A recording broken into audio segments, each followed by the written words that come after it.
થિયેટરકાંડની ઘટનામાં પાટીદાર દીકરી સામેની કાર્યવાહીને લઈને રાજકારણ ગરમાયેલું છે અને તેની વચ્ચે દીકરીને બચાવવા પાટીદાર અગ્રણીઓ મેદાનમાં આવ્યા છે। ગઈકાલે પણ પાટીદાર અગ્રણીઓ અને ભાજપના પદાધિકારીઓ વચ્ચે બંધ બારણે બેઠક મળી હતી।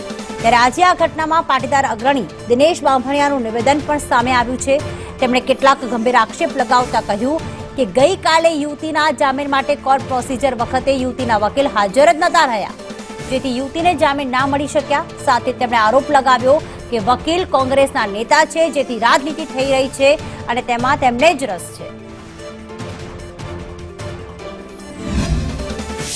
સંદીપભાઈ કરીને કદાચ કોંગ્રેસના આગેવાન છે અને એમને આજે કોઈ કારણસર અહીંયા કોર્ટમાં હાજરી આપવાનું વાત થઈ હતી, પણ આવ્યા નહીં અને 5 વાગે આવીને કીધું કે હમણાં હું કલાકમાં આવું છું। પછી 2 કલાક વાળા જોયા પછી અત્યારે નામદાર જજ સાહેબે પરમ દિવસની તારીખ રાખી છે।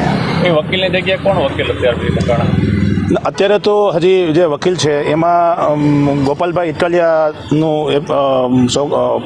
વકીલાત પત્ર રજૂ કરવાનું નક્કી કરવામાં આવ્યું હતું, પરંતુ અત્યારે એ સ્ટેજ હજી આવ્યું નથી, એટલે હવે એ વકીલાત પત્રમાં પરમ દિવસે ગોપાલભાઈ ઇટાલિયા હાજર થશે।